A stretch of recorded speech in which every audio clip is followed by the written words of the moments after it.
bullshit that's going on with the election bullshit. Now they upset. Me and my boy Dave. To get them motherfuckers upset? Me and my boy Dave laughed at these people realizing that the roosters that came home to roost and they upset. Hell fucking yeah. That motherfucking rooster just roosted like a bitch. And they motherfuckers don't like it. And it's they shit too. I don't feel sorry one bit. I'm sorry laughing. Alex Jones, all of them. Yeah, and I just love America. Shit. I'm just trying to protect America. Come on, people. Black people, everybody. Come on. Because my motherfucking people don't fuck shit up. Fuck the And niggas is tired of this shit being fucked up for them. Dave, like Black Lives Matter is a bullshit organization, but I understand them simple-minded motherfuckers. Yeah, come on now. They simple. But like we said again. Because this ain't no real shit. Nope. They need to come up in the 50s, 60s. Yeah. They be really seeing some shit. Get some dogs and shit sick on your monkey ass, and you ain't done shit yet. Want to see some real shit? And then again. Come on, that motherfucking 60 era, nigga. And then again, they want to see some real shit. They can go watch some shit. Some real shit. Cause them niggas sicking dogs on the white folks on came. So like we say again, you want to see some real shit. You look back in the old days and compared to now. Goddamn right. My parents were growing up. You want to see some shit. Right now, y'all got too much. They went through some shit. They got too much of the quicker the age of that button, the pressing email drop off and all that other bullshit. Motherfuckers. Yeah, and I got a book. It's going to explain it. My book. If you look at the book, my book. Well, this is what you involved about. Make some motherfucking money. I'm tripping. No, you really G about shit. You put it in email form so everybody can get that motherfucker free. Thank you. You feel me? You don't pay no. Well, he want to make some money. Hold up, my book. He want to get paid. What you say, he want to capitalize on the shit. The Democratic National Committee, which South America. Emails, continues to intrigue. The emails which were exposed by WikiLeaks revealed a very strong bias on the part of high officials in the Democratic Party for the candidacy of Hillary Clinton. Very strong prejudice on the part of the same people for the candidacy of Bernie Sanders. Tell him right now where to go get it. You can charge the ebook $5. $5 my ebook. It even resulted in the resignation of the chair of the committee. I paid for the process. Unanimous request from the members of the committee. He got, like you say, he did the research. In order to get this if he issue off did. the front page, the DNC and the Clinton campaign decided to blame, of all people, the Russians. They accused Vladimir Putin of being in cahoots with Donald Trump and having his intelligence services hack the DNC. They trying to say Trump. They trying to say that Trump and Putin is together on this motherfucking plot of the bullshit. I ain't gonna lie. I wouldn't be surprised if all of them together. So fuck all the bullshit. So it's on the people to know exactly what they doing when they do what they do for themselves. Cause you sit there and you live there and think that somebody can come to help your ass and you don't help yourself. You'll be right there helpless. Of every telephone call, text message, email in the United States, of every person in the United States of America. This individual said, guess what? The NSA hacked the Democratic National Committee. Why would the NSA hack the DNC? Because the members of the intelligence community simply do not want Hillary Clinton to be president of the United States because she doesn't know how to handle state secrets. Because some of the state secrets that she revealed use the proper true names of American intelligence agents operating undercover in the Middle East. When they lost their covers, they ran for their lives, and some of them didn't run fast enough and lost their lives. It's very telling that the intelligence community would feel so strongly about Mrs. Clinton that they would attempt to sabotage her campaign to prevent her from becoming their boss. It's also telling that these folks would break American law in order to, in their view, save it. Welcome to my channel. Boy, that right there lets you know how twisted them bitches are. Just like your boy said, there's the unknown known and the unknown knowing that you know about. The purpose of the Constitution was to limit the government. What if Congress's enumerated powers in the Constitution no longer limited Congress, but were actually used as a justification to extend Congress's authority over every realm of human life? What if the president, meant to be an equal to Congress, has instead become a democratically elected, term-limited monarch? What if the president assumed that everything he did was legal just because he's the president? What if he could interrupt your regularly scheduled radio and TV programming for a special message from him? What if he could declare war on his own? What if he could read your emails and your texts without a search warrant? What if he could kill you without warning? What if Supreme Court justices no longer looked to the Constitution to determine the constitutionality of a law, but rather simply to what justices who preceded them thought about it? What if the rights and principles guaranteed in the Constitution have been so distorted in the past 200 years as to be unrecognizable by the founders? What if the 50 states were no longer sovereign entities, equals to each other, and parents of the federal government they voluntarily constituted? What if the states were mere provinces of a totally nationalized and fully centralized government? What if the Constitution was amended stealthily, not by constitutional amendments duly ratified by the states, but by the constant and persistent expansion of the federal government's role in our lives? What if the federal government decided if its own powers were proper and constitutional? What if the Constitution were no longer the supreme law of the land? What if you needed a license from the government to speak, to assemble, or to protest against the government? What if the government didn't like what you planned to say, so it didn't give you the license? What if the right to keep and bear arms only applied to the government? What if posse comitatus, the federal law that prohibits our military from occupying our streets, were no longer in effect? What if the government considered the military an adequate dispenser of domestic law enforcement? What if cops looked and acted like troops and you couldn't distinguish the military from the police? What if you were not secure in your person, in your papers, and in your property? What if federal agents could write their own search warrants in defiance of the Constitution? What if the government could decide when you were and were not entitled to a jury trial?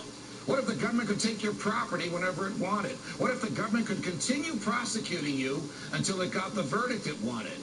What if the government could force you to testify against yourself simply by labeling you a domestic terrorist? What if the government could torture you until you said what the government wanted to hear? What if people running for president actually supported torture?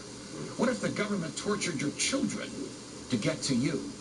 What if government judges and government lawyers intimidated juries into convicting the innocent? What if the government could send you to your death and your innocence meant nothing so long as the government's procedures were followed?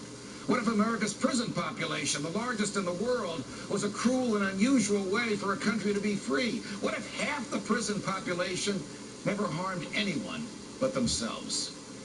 What if the people had no rights except those the government chose to let them have? What if the states had no rights except to do as the federal government commanded? What if our elected officials didn't really live among us, but instead all had their hearts and homes in Washington, D.C.? What if the government could strip you of your rights because of where your mother was when you were born? What if the income tax was unconstitutional? What if the states were convinced to give up their representation in Congress? What if the government tried to ban you from using a substance in your body that is older than the government itself? What if voting didn't mean anything anymore because both political parties stand for big government? What if the government could write any law, regulate any behavior, and tax any event? The Constitution be damned. What if the government was the reason we don't have a Constitution anymore? What if you could love your country, but hate what the government has done to it? What if sometimes, to love your country, you had to alter or abolish the government? What if Jefferson was right? What if that government is best which governs least? What if I'm right? What if the government is wrong? What if it is dangerous to be right when the government is wrong? What if it is better to perish fighting for freedom than to live as a slave? What if freedom's greatest hour of danger is now? And I stopped to say this here. Just as I said before, there's no such thing as here today, gone tomorrow. Here today, gone today. Because nobody's promised tomorrow. So therefore, you have to know exactly what you're doing in the now. You gotta know the reason why you're doing the things that you do, to know about the things that you did, to want to correct the things that you did, and go straight from here on out as much as you can, because the truth is the truth, and the truth will set you free in the only place where you can be free at, and it starts in your heart. Just as well as I say, the creativity in you is the creator of you. It's that touch, it's that spark, it's that loving, unconditional feeling from the creator that lets you know that you are alive. You are given life. You are given free will to will freely your life with no stipulations. This God bullshit is man-made to twist you up in this twist up world we live in.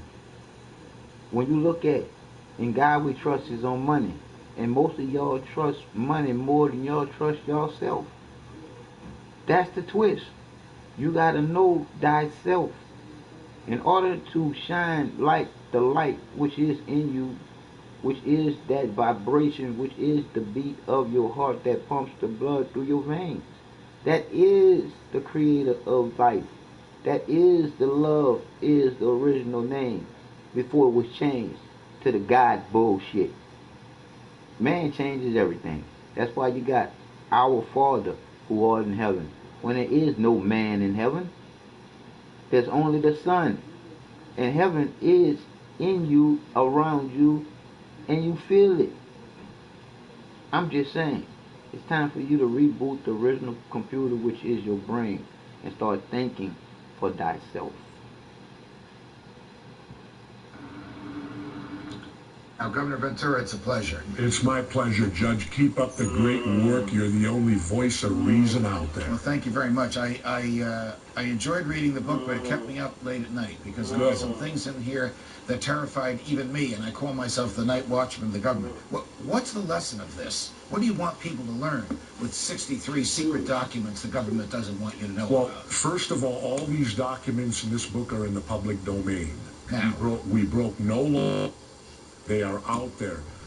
What I want the people to learn is what was terrifying to me, Judge, and depressing doing this book, is that when you read some of these documents, you could substitute the word Nazi, and it would work. what do you mean? Our behavior. Don't Behavior get of the me United States government. Military, executive branch, all of it. intelligence agency. Don't get me wrong, we have many great people in government, honest people, patriotic people, but we also have evil in our government. All right, but we didn't mass exterminate people like the Nazis did. You're talking about an attitude. Wait. What about going down to Nicaragua and intentionally giving syphilis to 300 to 400 people so we could see if penicillin work? That we know about. What about Operation Northwoods? Well, tell us about what the military wanted JFK to do in Miami in order to get rid of Castro. Well, the military wanted to use our CIA and the Joint Chiefs wanted to use our CIA and military to attack certain parts of the United States and make it look like Castro did it, so that the country would get up in arms and support an invasion of Cuba. And what did JFK say about that? JFK told him to take a hike. And when JFK told them that he was going to pull troops out of Vietnam because he believed that was a fruitless and immoral war, and I'm no defender of JFK, though in these two instances I agree with what we now know is his judgment. What did the military do? Or what happened after JFK was murdered that the military and LBJ did to shore up support for the Vietnam War? Well, they had what was called the Gulf of Tonkin incident. And in 2004, when I was teaching at Harvard, McNamara came through and admitted it never happened, that it was a false flag made-up event. And that eventually put 58,000 of our generation died, and probably 1 million Vietnamese over something that never occurred. In the official Gulf of Tonkin incident, and there are documents about it in the book, was that American ships peacefully in the Gulf of Tonkin were attacked by North Vietnamese. And in fact, there may have been some ships there, but they weren't attacked. No. And on the basis of that, President Lyndon Baines Johnson got the Congress of the United States not to declare war. We haven't declared war since December 8th, 1941. But he got the Congress to authorize him to fight this war against North Vietnam. Exactly, and that put ground troops in there. That's what happened. What's the big picture here? Why does the government lie? Why does the government kill? Why does the government hide this from us? Well, I don't know. You better ask them. You know what else? Do you realize, Judge, that last year the government classified 16 million documents top secret that you and I are not allowed to see? And I challenge that, saying I'm allowed to see everything. You know why? I pay taxes, and I have every right to know it. There's some of the things they're going to get money on because of WikiLeaks but a private person, Bradley Manning, was being tortured by the military as we speak. We know there's psychological torture Just being putting the truth out is a hard thing to do and Assange leaked it to the world. when you're a person in my situation. But I'm happy to say that it's a beautiful thing to know the truth in my situation. Yes. My eye is on you, good people, loving people.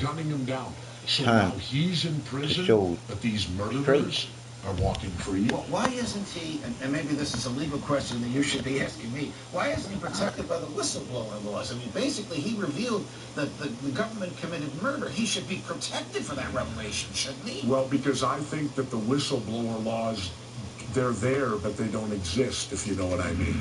They put them out there to look good. Right now, whistleblowers are being prosecuted at the highest level ever. And it's clearly they're sending a message. You know what I had happen to me the other night? I had a New York City fireman come up to me and say, Governor, thank you. You're talking for us on 9/11. I said, why don't you firemen that were there speak out? We can't. They'll take our retirements. They'll fire us. You're the one that's standing up for us firemen and telling the truth of 9/11. It's very interesting. I'll say this here to you firemen, to you policemen, to you soldiers. No fucking excuse. No fucking excuse. Because what happens is they take your fucking your retirement any fucking way. Because you fuck up one little bit after going their way all this long fucking time. Don't be fucking stupid and naive people. And I'm talking about the ones that are our only defense when somebody put us on the fence. Police, ambulance drivers, firemen. That's the whole 911 system, man. That's for the people, man. And you soldiers, I say again, I spit on every last one of y'all that know that y'all going out there and kill innocent people because somebody else giving you an order to. Fuck you puppet bitches. Y'all a bunch of fucking puppet bitches. A bunch of female dogs following behind some dick of a soldier, corporal, on whatever motherfucker that says, hey, that's your order. Now go do it. That bitch ain't pulling the motherfucking trigger, you are. That motherfucker ain't killing innocent babies and women, you are. You gonna have to deal with that there in yourself when you have to deal with it, as they say, inner, it's gonna run you plumb fucking crazy. And you gonna be wishing and begging for somebody to say that ass. But that's gonna be the circle of life coming back on that ass for you doing what you did in a circle. I'm just saying, time to do right. Interesting that people are worried about losing the benefits if they speak the truth. The truth used to be a premium in this country. Now you get punished for it. Yep. Now here's the very, very troubling news. The FBI knew that servers were wiped clean, that BlackBerries were smashed and destroyed, and that a laptop was lost in the U.S. mail. The FBI ought to have pursued Mrs. Clinton and the people around her for obstruction of justice, and it did not do so. That is exceptionally distressing. The case against her for failure to secure state secrets is overwhelming. Now the case against somebody, we don't know who, for obstruction of justice is overwhelming, and Megan, the FBI has done nothing. Someone, somewhere, it must be the White House, has restrained the FBI from doing its job. Boom. It jumped on me.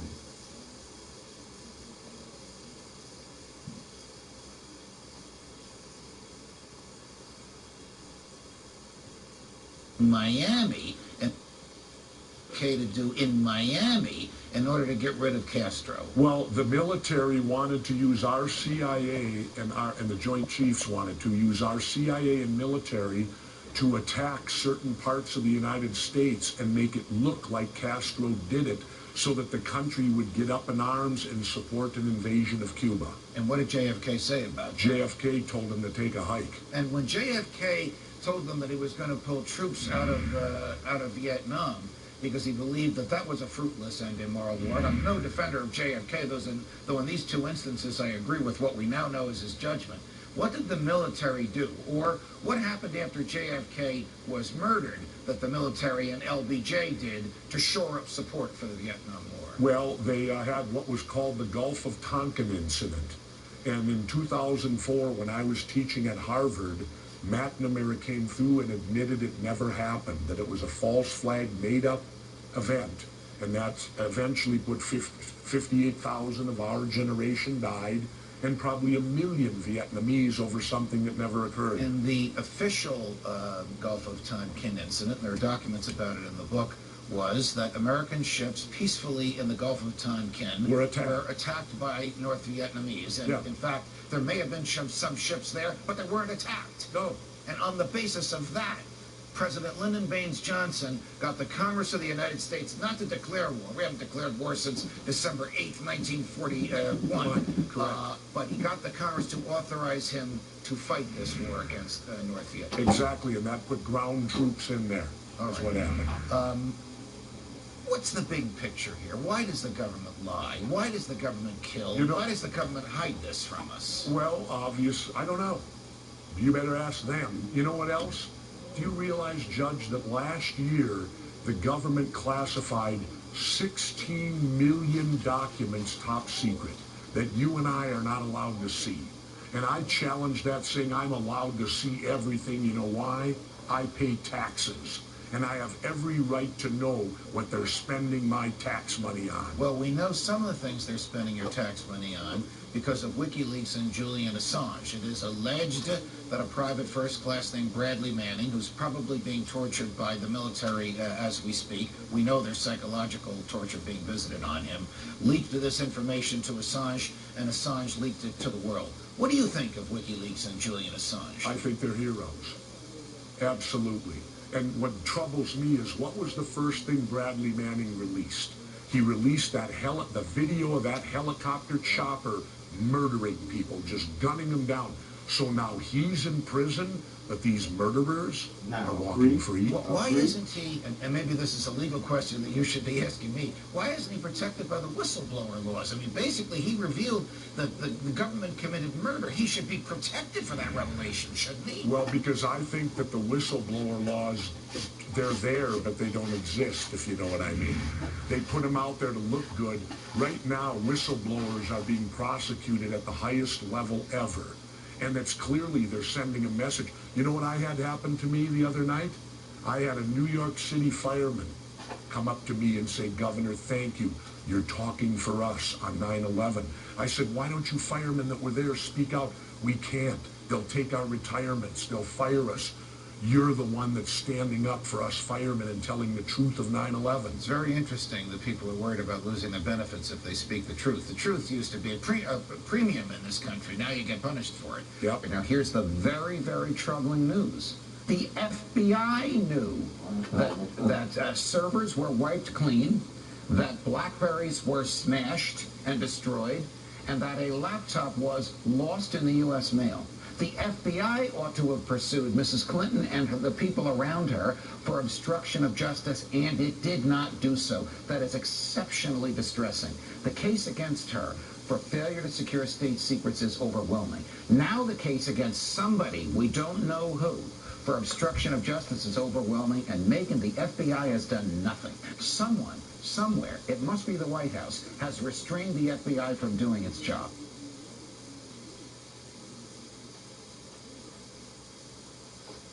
I'm just saying, people. Okay to do in Miami in order to get rid of Castro. Well, the military wanted to use our CIA and our...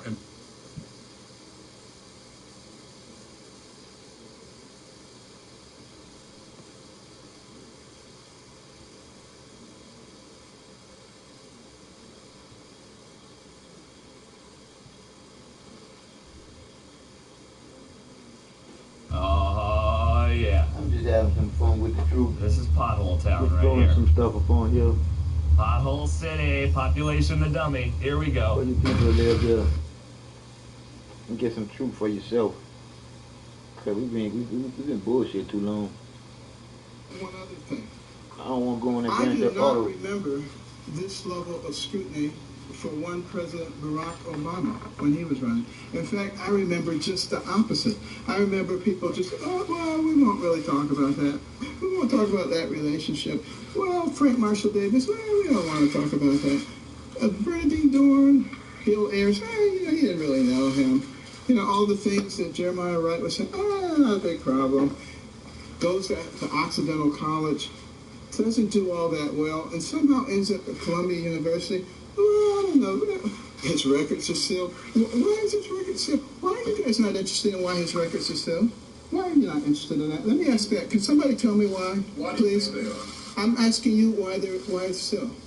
But, no, don't change it. I'm asking you, will someone tell me, please, why you have not investigated that? I want to know. Why are you raising it? Why? Because I want to know. You should want to know, too. The president, wait a minute. Hold on 1 minute. 1 second here. Now, you're saying that something that happened with the words a scholarship was offered is a big deal, but the President of the United States, his academic records being sealed is not. Tell me, wait a minute. Tell me how there's equivalency there. It doesn't matter where it is. Tell me how. That is a silly argument. Tell me how there's equivalence there. Tell me how there is equivalence there. Tell me somebody, please.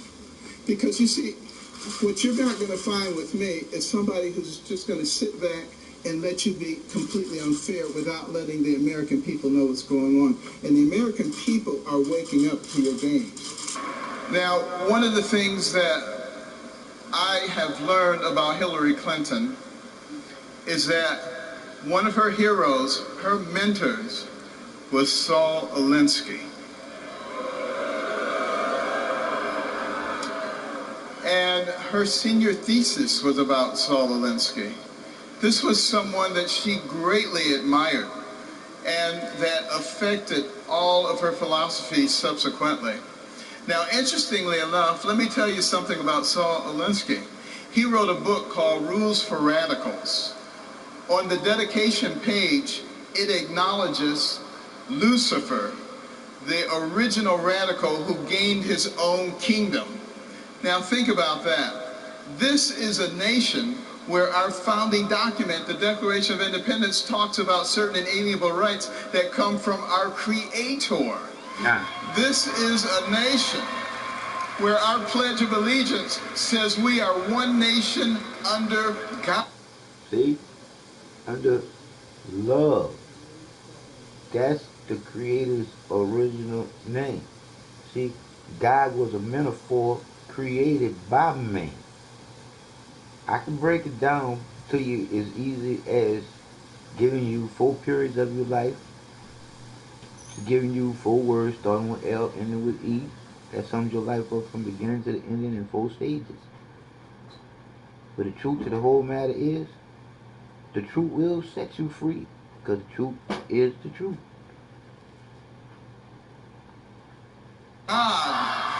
This is a nation. This is a nation where every coin in our pocket and every bill in our wallet says, "In God we trust." So are we willing to elect someone as president who has as their role model somebody who acknowledges Lucifer? Think about that. And Thomas Jefferson said that we would reach this point because we the people would not be paying attention, and it would allow the government to grow, to expand, and to metastasize, and to try to rule us. But he said, before we turn into something else, we the people would recognize what was going on, what we were about to lose, and we would rise up and we would take control of our nation. And I say now is the time for us to rise up and take America. Of all the complex things in the world, perhaps the most complex is the human brain.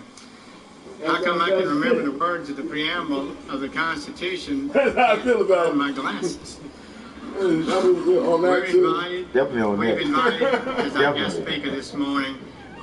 But hey, Dave, don't toot towards him He though. loves Jesus. You heard me, huh? He has a compelling life story, and he is a distinguished man of science and healing. I said, don't We toot hope towards that him. he can help us sort You might have killed him. out. You might have killed him. May I introduce the Director of Pediatric Neurosurgery at one of the world's great hospitals, Johns Hopkins in Baltimore, Dr. Benjamin Carson Sr.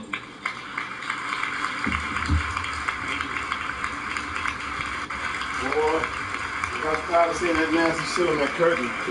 Yeah, I heard him that cleaning up. Yeah. I was gonna get another one. I keep forgetting when I was going to the store. Mr. President, That's why you claim it. distinguished guests, which includes everybody, thank you so much for this wonderful honor to be at the stage again. I was here 16 years ago, and the fact that they invited me back means that I didn't offend too many people. So that was great. I want to start by reading 4 texts which will put into context what I'm going to say. Proverbs 11:9. With his mouth, the godless destroys his neighbor, but through knowledge the righteous escape. Proverbs 11:12. A man who lacks judgment derides his neighbor, but a man of understanding holds his tongue.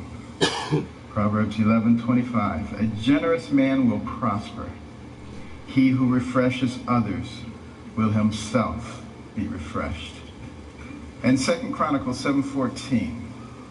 If my people who are called by my name will humble themselves and pray and seek my face and turn from their wicked ways, then will I hear from heaven and will forgive their sins and heal their land.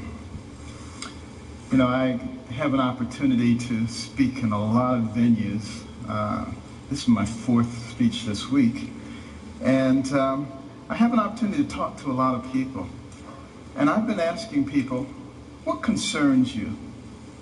What are you most concerned about in terms of the spirituality and the direction of our nation and our world? And I've talked to very prominent Democrats, very prominent Republicans.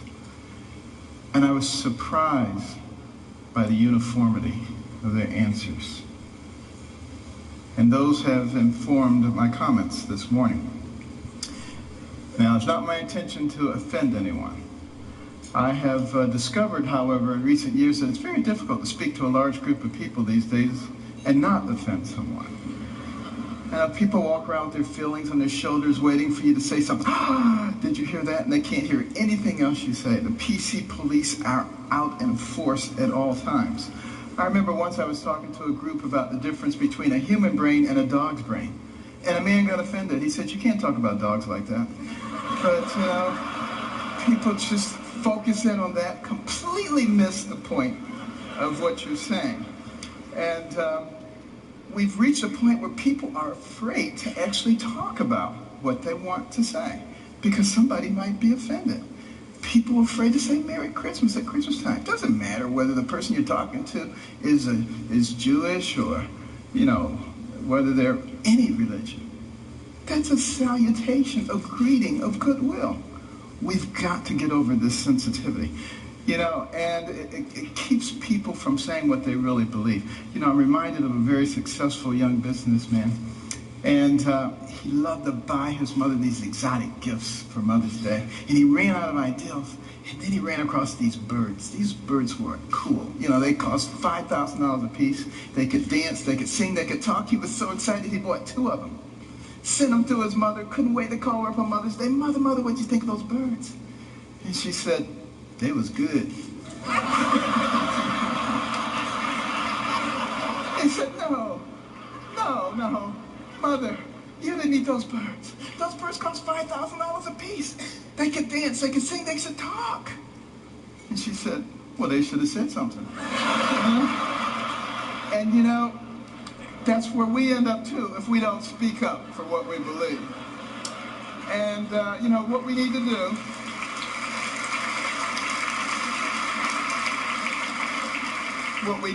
do in this PC world is forget about unanimity of speech and unanimity of thought. And we need to concentrate on being respectful of those people with whom we disagree. And that's when I think we begin to make real progress. And one last thing about political correctness, which I think is a horrible thing, by the way. I'm very, very compassionate, and I'm not ever out to offend anyone. But PC is dangerous. Because you see, this country, one of the founding principles was freedom of thought and freedom of expression. And it muffles people. It puts a muzzle on them. And at the same time, keeps people from discussing important issues while the fabric of their society is being changed. And we cannot fall for that trick. And what we need to do is start talking about things that are important, things that were important in the development of our nation. One of those things was education. I'm very passionate about education because it's made such a big difference in my life. But here we are at a time in the world, the information age, the age of technology, and yet 30% of people who enter high school in this country do not graduate. 44% of people who start a 4-year college program do not finish it in 4 years. What is that about? Think back to a darker time in our history, 200 years ago when slavery was going on. It was illegal to educate a slave, particularly to teach him to read.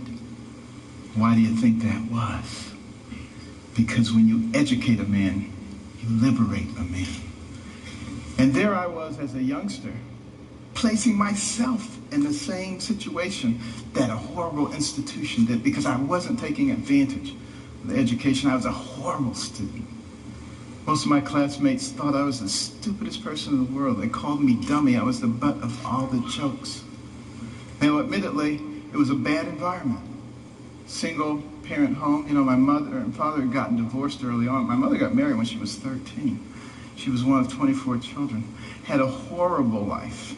Discovered that her husband was a bigamist. Had another family.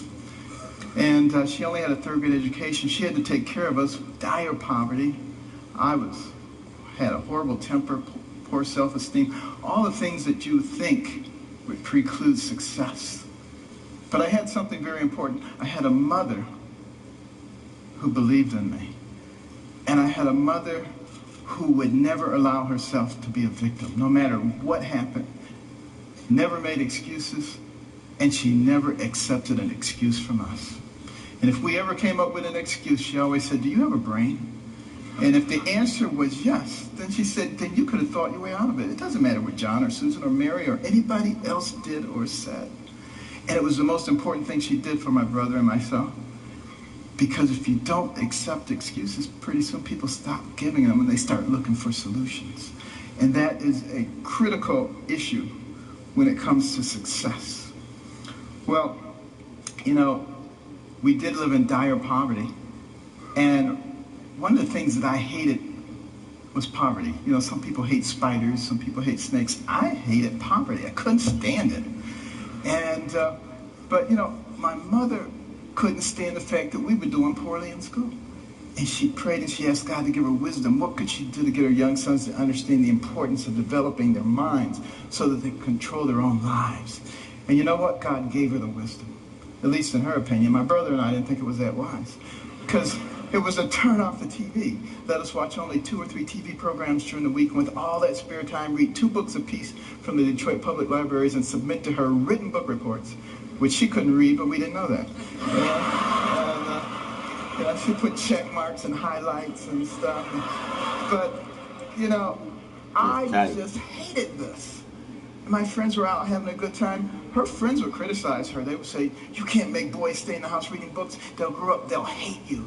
And I would overhear them, and I'd say, "Mother, you know they're right." But she didn't care, you know. But after a while, I actually began to enjoy reading those books. Because we were very poor, but between the covers of those books, I could go anywhere, I could be anybody, I could do anything. I began to read about people of great accomplishment. And as I read those stories, I began to see a connecting thread. I began to see that the person who has the most to do with you and what happens to you in life is you. You make decisions. You decide how much energy you want to put behind that decision. And I came to understand that I had control of my own destiny. And at that point, I didn't hate poverty anymore because I knew it was only temporary. I knew I could change that. It was incredibly liberating for me. It made all the difference. And continue on that theme of education. In 1831, Alexis de Tocqueville came to America to study this country. The Europeans were fascinated. How could a fledgling nation, barely 50 years old, already be competing with them on virtually every level? This was impossible. De Tocqueville was going to sort it out. And he looked at our government, and he was duly impressed by the 3 branches of government. 4 now, because now special interest groups, but it was only 3 back in those days. And, he said, wow, this is really something. And then he said, but let me look at their educational system. And he was blown away. See, anybody finishing the 2nd grade was completely literate. He could find a mountain man on the outskirts of society. The man could read the newspaper, could have a political discussion, could tell him how the government worked. If you really want to be impressed, take a look at the chapter on education in my latest book, America the Beautiful, which I wrote with my wife, came out last year. And in that education chapter, you will see questions extracted from a 6th grade exit exam from the 1800s. A test you had to pass to get your 6th grade certificate. I doubt most college graduates today could pass that test. We have dumbed things down to that level. And the reason that that is so dangerous is because the people who founded this nation said that our system of government was designed for a well-informed and educated populace. And when they become less informed, they become vulnerable. Think about that. Our system of government, and that's why the education is so vitally important. Now, some people say, you're overblowing it, things aren't that bad. And you're a doctor, a neurosurgeon. Why are you concerned about these things? I've got news for you. 5 doctors signed the Declaration of Independence. Doctors were involved in the framing of the Constitution, the Bill of Rights, a whole bunch of things. It's only been in recent decades that we've extracted ourselves, which I think is a big mistake. We need doctors and we need scientists, engineers. We need all of those people involved in government, not just lawyers. I don't have anything against lawyers, but, here's the thing about lawyers. I'm sorry, but I gotta be truthful, okay? Gotta be truthful. What do lawyers learn in law school? To win. By hook or by crook, you gotta win. So you got all these Democrat lawyers and you got all these Republican lawyers, and their side wants to win. We need to get rid of that. What we need to start thinking about is how do we solve problems?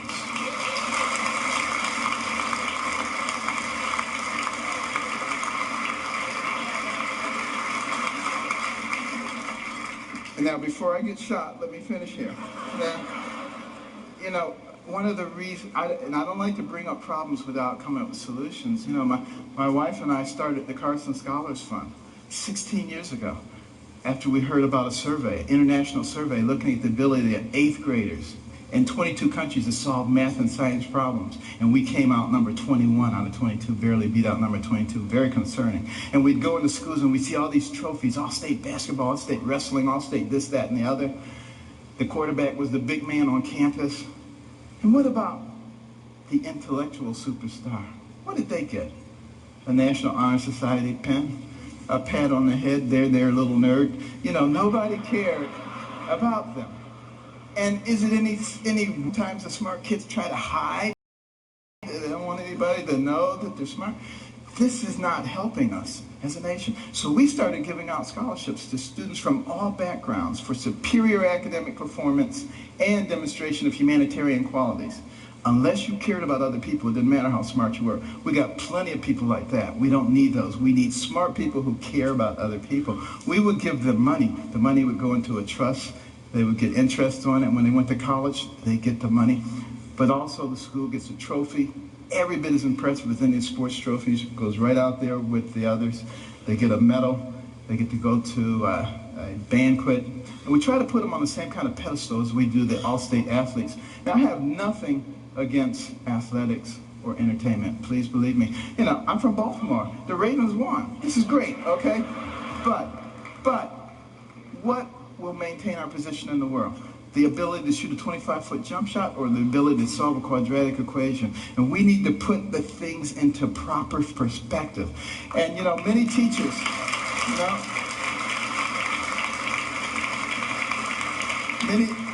many teachers have told us when we put a Carson Scholar in their classroom, the GPA of the whole class goes up over the next year. And it's been very gratifying. We started 16 years ago with 25 scholarships in Maryland.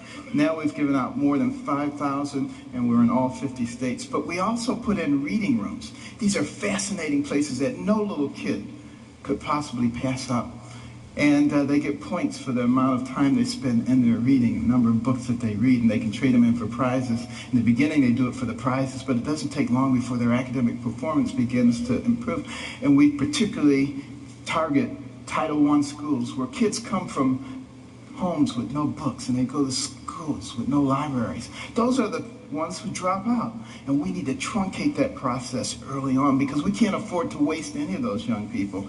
You know, for every one of those people that we keep from going down that path of self-destruction and mediocrity, that's one less person you have to protect yourself and your family from. One less person you have to pay for in the penal or the welfare system. One more tax-paying, productive member of society who may invent a new energy source or come up with a cure for cancer. They're all important to us, and we need every single one of them. It makes a difference.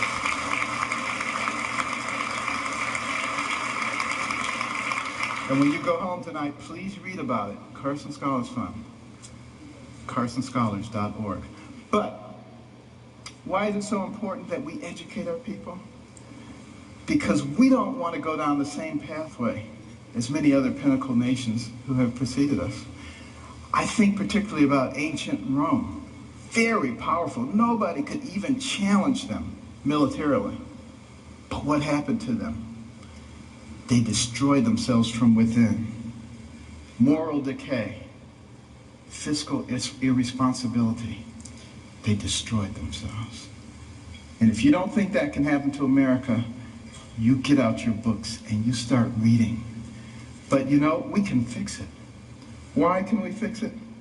Because we're smart. We have some of the most intellectually gifted people leading our nation. All we need to do is remember what our real responsibilities are so we can solve the problems. I think about these problems all the time. And, you know, my role model was Jesus. And he used parables to help people understand things. And one of our big problems right now, and like I said, I'm not politically correct, so I'm sorry, but, you know, our deficit is a big problem. Think about it. And our national debt, $16.5 trillion. You think that's not a lot of money? Tell you what, count one number per second, which you can't even do because once you get to 1,000, it takes you longer than a second. But one number per second, you know how long it would take you to count the 16 trillion? 507,000 years. More than 500,000 years to get there. We have to deal with this. Here's the parable. A family falls on hard times. Dad loses his job or is demoted, gets part-time work. He has 5 children. He comes to the 5 children. He says, we're going to have to reduce your allowance. Well, they're not happy about it, but he said, except for John and Susan. They're special. They get to keep their allowance. In fact, we may give them more. How do you think that's going to go down? Not too well. Same thing happens. Enough said. What about our taxation system? So complex. There is no one who can possibly comply with every jot and tittle of our tax. If I wanted to get you or you, I could get you on a tax issue. That doesn't make any sense. What we need to do is come up with something that's simple. And when I pick up my Bible, you know what I see? I see the fairest individual in the universe, God, and he's given us a system. It's called tithe. Now, we don't necessarily have to do it 10%, but it's principle. He didn't say, if your crops fail, don't give me any tithes. He didn't say, if you have a bumper crop, give me triple tithes. So there must be something inherently fair about proportionality. You make $10 billion, you put in $1 billion. You make $10, you put in 1. Of course, you got to get rid of the loopholes. But now some people say, well, that's not fair because it doesn't hurt the guy who made $10 billion as much as the guy who made 10. Where does it say you have to hurt the guy? He just put $1 billion in the pot. You know, we don't need to hurt him. You know, it's that kind of thinking. It's that kind of thinking that has resulted in 602 banks in the Cayman Islands. That money needs to be back here, building our infrastructure and creating jobs. And we're smart enough to figure out how to do that. We've already started down the path of solving one of the other big problems, healthcare. We need to have good healthcare for everybody. It's the most important thing that a person can have. Money means nothing, titles means nothing when you don't have your health. But we got to figure out efficient ways to do it. We spend a lot of money on healthcare, twice as much per capita as anybody else in the world, and yet not very efficient. What can we do? Here's my solution. When the person is born, give them a birth certificate, an electronic medical record, and a health savings account, to which money can be contributed pre-tax from the time you're born to the time you die. When you die, you can pass it on to your family members so that when you're 85 years old and you got 6 diseases, you're not trying to spend up everything. You're happy to pass it on, and there's nobody talking about death panels.